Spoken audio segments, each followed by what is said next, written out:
कि we do not want to lose Balochistan. मुझे इंसाफ चाहिए, हमारे बच्चों को अदालत लाओ। रात के 3 बजे 15 गाड़ियों के साथ आए थे। मैं बच्चा 10 साल 20 साल लापता है। मैं लापता मोहम्मद रशीद का बेटा हूँ। जुल्म के सारे हुनर हम पर आजमाए गए, जुल्म के सारे हुनर हम पर आजमाए गए, जुल्म भी सहा हमने और जालिम भी कहलाए गए।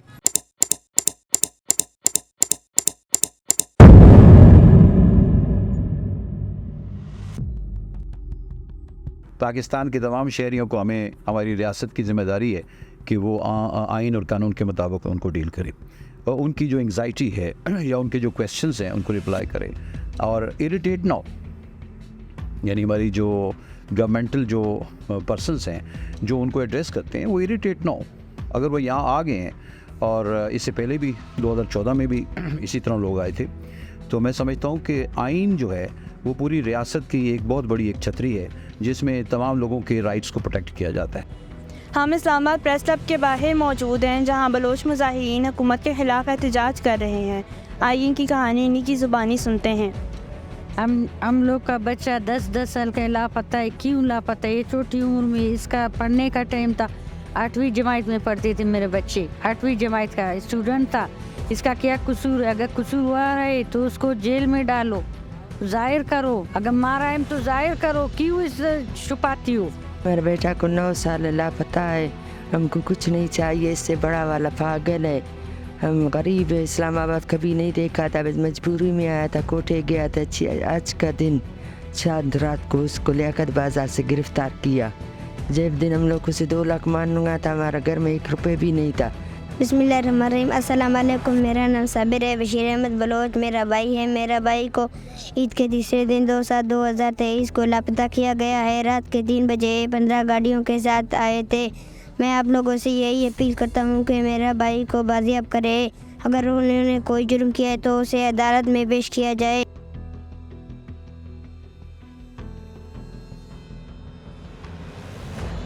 अब आ गया ये मामला, क्या ऐसे लोग जो कि एंटी स्टेट लोगों के साथ काम कर कोई राब्ता है उनका, तो क्या उनकी इंक्वायरी करना सही है कि नहीं? कानून तो कहता है कि उनकी इंक्वायरी करनी चाहिए, लेकिन एक इतना पीरियड, अनलिमिटेड पीरियड जो है उसका तो कोई समझ किसी को नहीं आती और पीछे लवाकिन जो है परेशानी का शिकार रहते हैं। और वो कहते हैं हमारे सामने लेकर गए, अब 2 साल हो गए वापस नहीं है।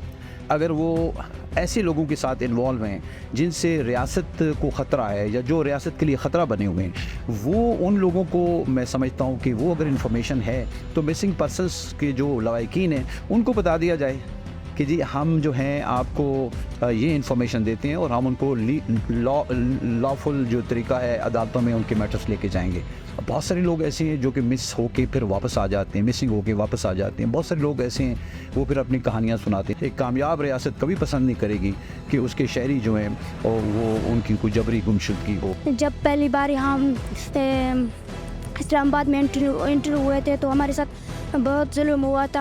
हमारे माओ बहनों को मारा था, डंडों से मारा था और हमारे ऊपर सर्द ठंडा पानी फेंका गया था। हमारे साथ बहुत जुल्म हुआ था, लेकिन हम डटे रहे। हम यहाँ पर इसलिए आए हैं कि हमारे प्यारे गायब है, वरना हम यहाँ शौक से इस सड़कों के ऊपर नहीं बैठ सकते। यहाँ नहीं बैठते। यहाँ जो पुलिस जो खड़े हुए हैं ये इसलिए खड़े हुए हैं कि यहाँ रोज़ाना CCTV कैमरा इसमें लगा हुआ है। हमारे बहनों माओ की फ़ोटो वीडियो जा रहा है, वरना हम बलोच हैं, हमारी भी गैरत है। मैं बच्चा 10 साल 20 साल लापता है। रिया कनी डोहे अस्तनी गुनाहे अस्तनी गुड़ा अदालता पेश कनी। मैं बच्चा 10 साल 20 साल हज़ार गंजिया जरूरते। मैं बच्चा रिया खा, मैं बच्चा डोहे गुनाहे पापे अस्ते गुड़ा। मैं बच्चा अदालता पेश का माँ नकोया बेबसियाँ मायदात करो लगाएदा मजबूरिया है ग्वारानी सराय दावेला वर्गा। मैं बच्चा रिया का, मैं बच्चा 10 साल 20 साल, मैं बच्चा लापता है, मरी है। जी अस्सलाम वालेकुम। मेरा नाम सीरत है। मैं लगता है मेरे की बेटी मेरे वालिद मेरे को नवंबर को 2015 से लिया गया है। उसका कोई जुर्म है तो अदालत में बहस करें, जुर्म नहीं है तो बाज़ियाब करें। मेरा नाम वलीदा है और मैं लापता मास्टर अब्दुर्रहमान मरी का बेटा हूँ। मेरे वालिद साहब को 9 जून 2011 को बलूचिस्तान के दारुल-हुकूमत कोयटा के इलाके ज़फ़राबाद FC चेक पोस्ट से लापता किया गया है। 13 साल गुजरने के बाद नाहाल हमारे फैमिली वालों को मेरे बाप के हवाले कोई मालूमात फराहम नहीं हो सका और आज मैं इस्लामाबाद आया हूँ ताकि हमें कोई इंसाफ दिला सके। हम बलूचिस्तान से इतने बड़े सफ़र तय करके यहाँ इस्लामाबाद पहुँच चुके हैं सिर्फ इंसाफ के लिए। हमें यहाँ पे आने का कोई शौक़ नहीं था।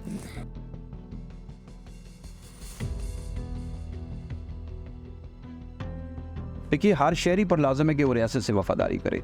रियासत से वफ़ादारी जो है वो आइन और कानून की पासदारी करना है और रियासत की वजूद जो है उसकी नफ़ी ना करे। हर शहरी पर यह लाज़म। अब रियासत की ज़िम्मेदारी है कि ऐसा आदमी या ऐसा शहरी जो है जो उसकी वजूद की नफ़ी नहीं करता और जो उसकी कानून और आइन की पासदारी करते हैं, रियासत की भी ज़िम्मेदारियाँ आइन के अंदर हैं कि आइन में जैसे आर्टिकल 4 कहते हैं right of individuals to be dealt with in accordance with law. Article 25 है, आर्टिकल 25 है all citizen are equal before law and are entitled to equal protection of law. अब ये जो मिसिंग पर्सनस के वो लवाहिकीन हैं वो ये कह रहे हैं कि आइन जो है हम उसको मानते हैं, रियासत को हम मानते हैं, पाकिस्तान के हम शहरी हैं, हमें ये बताया जाए कि हमारे लवाहिकीन को ये आर्टिकल 4 और आर्टिकल 25 के तहत रियासत किस तरह डील करना चाहेगी जब तमाम शहरियों को ये हुकूक हासिल है। अब ये है कि वो कोई सबसे पहली बात ये वो चाहते हैं कि हमें उनके बारे में पता चले वो कहाँ हैं। दूसरी बात यह है कि हमें उनकी सेफ्टी का भी पता चले ताकि हम यहाँ से पुरअमन तौर पर यहाँ से वापस चले जाएं। वो कहते हैं कि हम ये गिला शिकायत करने के लिए यहाँ तक पहुँच गए हैं और यहाँ पहुँचने का मकसद ये नहीं था कि हम चंद लोग जो हैं, औरतें हैं, मर्द हैं, छोटे बच्चे हैं, हम यहाँ पे कोई आके कोई हुकूमत का मुकाबला नहीं कर सकते। हम शिकायत लेकर आए हैं, हमारी शिकायत को हमदर्दाना तरीके से कानून और आइन की रूह से एड्रेस किया जाए। हम यहाँ बैठे हैं, हम हर दिन रियासत को एक्सप्रेस करते रहेंगे। अगर रियासत तशद्दुद के साथ हमें डील करेगी हम और ज़्यादा मुतहम्मिल तरीके से बैठेंगे। हमारी जारी चौथी नस्ल है जो हम ये सब बर्दाश्त कर रहे हैं। आज आप सब में कैमरा लेकर खड़े हुए हैं, हमने खामोशी से इन सबको देखा है। अपनी अदालतों में इन लोगों पर पेश करो और इनका रवैया ये है कि और फहरिस्त बढ़ा दी है, फहरिस्त बढ़ती जा रही है, लोगों पर गुमशुदा करते जा रहे हैं। इस बात पर डिबेट की जाओ। दुनिया में अगर इंसानी हुकूक हैं, दुनिया में अगर एचआर के कोई भी इंसानी हुकूक की तंजीमें हैं और कोई भी अगर इंसानी हुकूक पर यकीन रखता है तो आए वो बात करे। क्या बलोच इंसान नहीं है? अस्सलाम वालेकुम, मेरा नाम हाकमीन है, मैं खारान से ताल्लुक़ रखती हूँ। मेरे भाई रहमुद्दीन को 26 अगस्त 2016 को रात के 2 बजे FC वालों ने हमारे घर से लापता किया, जो कि अभी 8 साल हुए। मेरे भाई का कोई हता पता नहीं है। हम इस्लामाबाद इसलिए आए हैं कि हमारे जो मुतालबात हैं उनको पूरी किया जाए। हमारे भाइयों को जो उठा कर ले गए हैं उनको ऐसे अपने ज़िंदानों में ना रखा जाए क्योंकि हमारे घर की हालत बहुत ख़राब है। मेरी हब्बू की तबीयत ख़राब है जो मैं यहाँ पर अपनी मजबूरी पे आके बैठी हुई हूँ।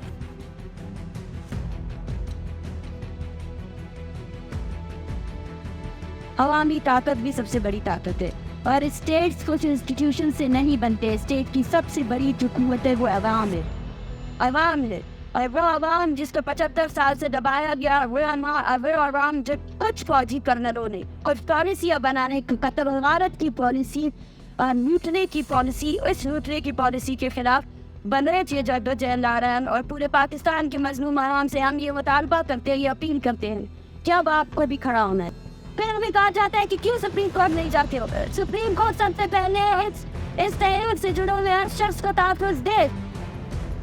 ये तहरीक दुनिया कड़ी है, चारों तरफ से हमें मुहासरे में रखा गया है। हर औरत को ऐसा किया जा रहा है। यहाँ फैमिली ऐसी है जिनके घरों में छापे मारे गए हैं। ये चीज़ कभी मीडिया में नहीं आएगी। इस चीज़ को कौन बात करेगा? इस पर मीडिया पर तो आ जाना, कोई इशू लेके आना, ये तो लोगों के लिए एक पब्लिक ओपिनियन बनाता है, लेकिन ये पब्लिक ओपिनियन जो है ये इन अदारों को, स्टेट के बड़े अदारों को भी इसको एंटरटेन करना चाहिए, इसको एड्रेस करना चाहिए। जैसा कि चीफ जस्टिस साहब ने कहा पिछले दिनों की समाअत के दौरान कि ये बहुत सीरियस इशू है, हमें इसको वंस फॉर ऑल जो है, वंस फॉर ऑल उन्होंने कोई वंस फॉर ऑल लफ्ज़ इस्तेमाल किया है, इससे बेहतर लफ्ज़ इस्तेमाल किया है कि हमें इसे रिजॉल्व करना चाहिए। और मैं समझता हूँ ये नेशनलिस्टिक अप्रोच है, इसको रिजॉल्व करना। कभी भी नहीं हो सकता कि जिस्म के किसी एक हिस्से में तकलीफ़ हो और बाकी हिस्सा उसको महसूस ना करे। कभी भी नहीं हो सकता कि बलूचिस्तान के अंदर जो है ये ख़राब हालात हैं, इसकी वजह से हम पाकिस्तान की जो दूसरी कौम है उसकी वजह से वो खुशहाल रह सकती है।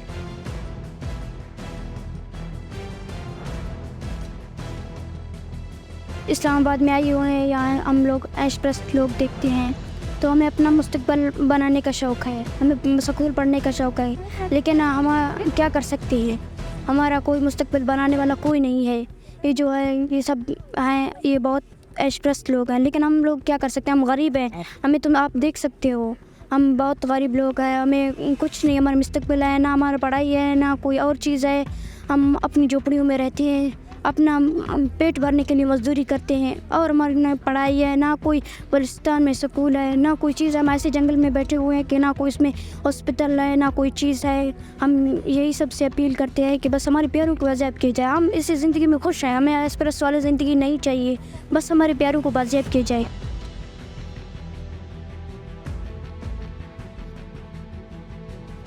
ये जो सी पैक है, सी पैक की वजह से जो है इस एरिया की इम्पोर्टेंस और ज़्यादा बढ़ गई है। वहाँ की शहरी कहते हैं कि जी उनको रिहेबिलिटेट करें ना, उनके बहुत सारे राइट्स हैं, वो कहते हैं हमें राइट्स दिए जाएं। वो लोकली वहाँ पे लोकल काउंसिल्स में वहाँ के जो अदारे हैं उनमें उनके राइट्स मिलने चाहिए। वो तो वहाँ की गवर्नमेंट्स को चाहिए, फेडरल गवर्नमेंट को, उसके साथ फेडरल गवर्नमेंट तो मुआवनत कर सकती है। ये उन वहाँ की गवर्नमेंट्स को चाहिए कि वो उन लोगों को लीगली एंड कॉन्स्टिट्यूशनली पहले वो ट्रीट करे। वहाँ की गवर्नमेंट को होते हुए उन लोगों का यहाँ फेडरेशन में आना, फेडरल कैपिटल में आना, वो क्यों नहीं रिजॉल्व कर सकते इन इश्यूज़ को वहाँ बैठकर।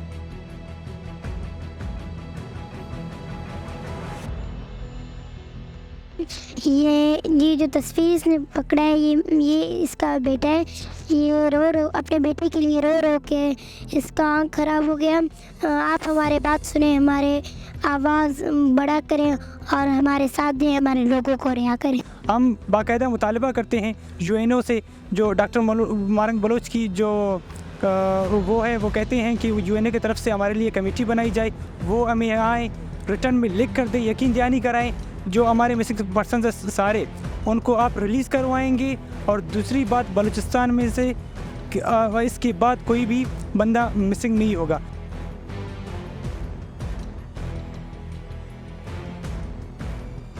जो लोग ये समझते हैं कि जी हमें बिल्कुल खुला छोड़ दिया जाए और हमें जो है ना जैसे मर्ज़ी हम करें, हमें कोई रोके ना, तो यकीनन रियासत किस लिए काम करती है। रियासत का कोई ज़ाती मफाद तो कोई नहीं है। हुकूमतें आती रहती हैं, सिक्योरिटी फोर्सेस के ऑफिसर्स आते रहेंगे, जाते रहते हैं, रिटायर हो जाते हैं, तो उनकी ज़ात का तो मामला नहीं होता, ये रियासत पाकिस्तान का मामला है। ये जो लोग यहाँ बैठे हुए हैं, जो अपनी हर एक अपने कोई लवाकिन के बारे में जो अपनी कहानियाँ सुना रहे हैं, अपने वाक़यात बता रहे हैं, ये लोग तो किसी भी ऐसे जुर्म में इन्वॉल्व नहीं हैं जो कि कोई रियासत के ख़िलाफ़ जुर्म हो। पूरी कौम को गवर्नमेंट से मुतालबा करना चाहिए कि उनको जो है इग्नोर ना करे।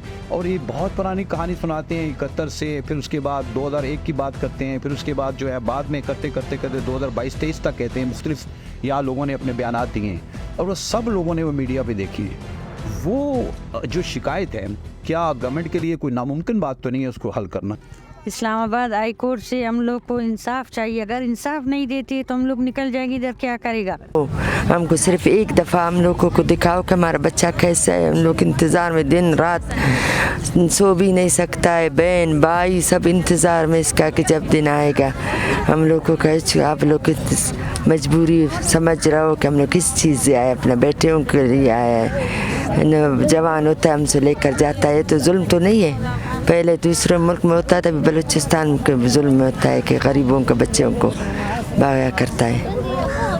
हम इंसाफ मांगते हैं तो लोग कहते हैं कि आप लोग दहशतगर्द हैं। हम क्यों दहशतगर्द हैं? हम इंसाफ मांगते हैं इसलिए हम दहशतगर्द हैं। तो और आरामखोर दहशतगर्द है वो आरामखोर जो हमारे सरजमीन पे बैठ के कहते हैं, फिर हमें दहशतगर्द कहते हैं।